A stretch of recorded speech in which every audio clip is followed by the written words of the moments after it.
guys, welcome back to an all new episode of Conflicts. Today we will be upgrading our good buddy X2 here, X2, and we have ourselves a VR headset. Now, if you're not familiar with, AGIBOT does offer this. Now this is the Pico 4 Ultra Enterprise. Essentially it's their own little VR headset that they use, but it comes pre-programmed to control your X2. By control, I mean you can actually move it, you can, I believe in the newer updates, you can literally mimic your exact movements from like crouching and things like that. But for now, we'll be setting this up. Now, the way this works is you order it through them and then they'll send it to you just like this, and you'll connect to it via Wi-Fi, specifically the robot's Wi-Fi over here, unless you share the same in-network Wi-Fi, and literally plug and play, connect, and in a matter of minutes, you got yourself a controllable X2 robot. Now, yeah, you excited? Without further ado, let's go ahead and get started. Now, one thing to note that you do need to have an Ultra model like our X2 here. The basic model will not work with the VR headset. So if you do have that, you can go for this upgrade. This kind of shows you what it is. So it's a 12 gigabyte RAM, 256 gigabyte ROM. It's a Pico 4 Ultra Enterprise. So I believe it's like the business minded one. So, all right. So yeah, this is it. Check it out.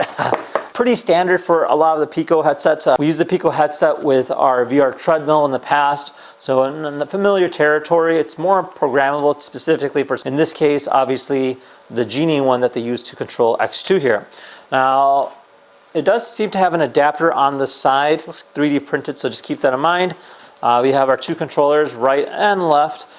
So the way this will work is that you push the triggers down and then that'll unlock the robot. So then when you do move it, the robot will essentially copy exactly what you're doing. So yeah, you ready to try this thing out, buddy?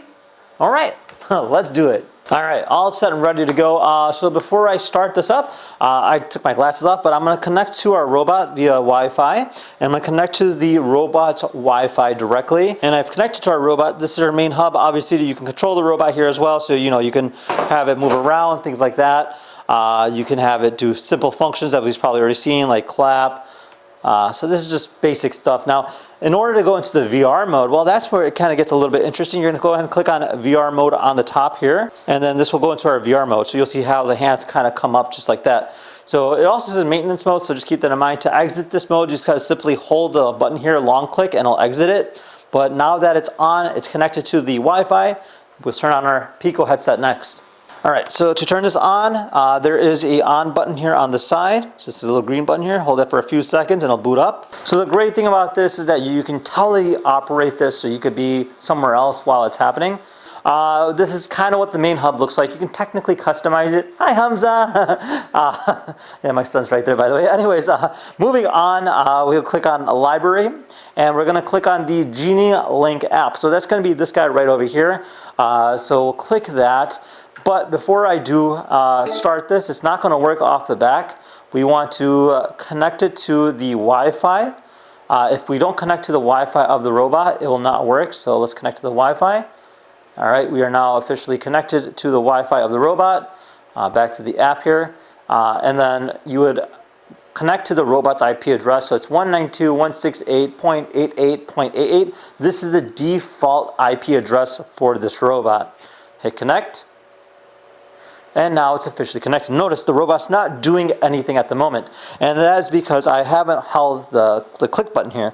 So they say a great way to learn is kind of stand behind the robot. So if I hold the right click button here on my right hand, I can raise up my right hand just like that. So you can see how it kind of mimics it. So it's kind of cool. Just kind of gives you an idea. Same with the left hand. So just kind of follow it just like that.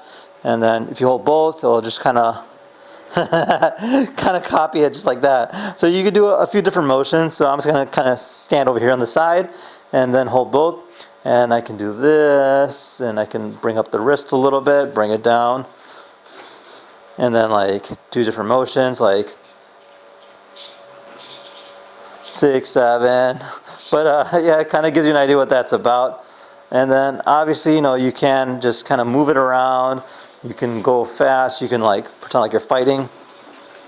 And then the moment you stop it, it'll freeze it right there, which is really cool. So that's really neat. There is other tricks as well where you can, like, you push the right joystick down, he'll kind of duck down, and he'll all the way down to the ground just like that, and you can bring him back up same exact way. Great stability. So I'm going to exit this and go back into a regular state and go back into my VR mode.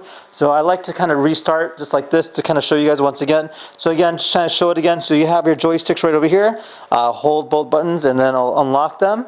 Now it's unlocked. So if I bring my hands up really fast, I'll do that too. Bring it down, up, down, up, down. So, you know, you can do quite a few things like karate.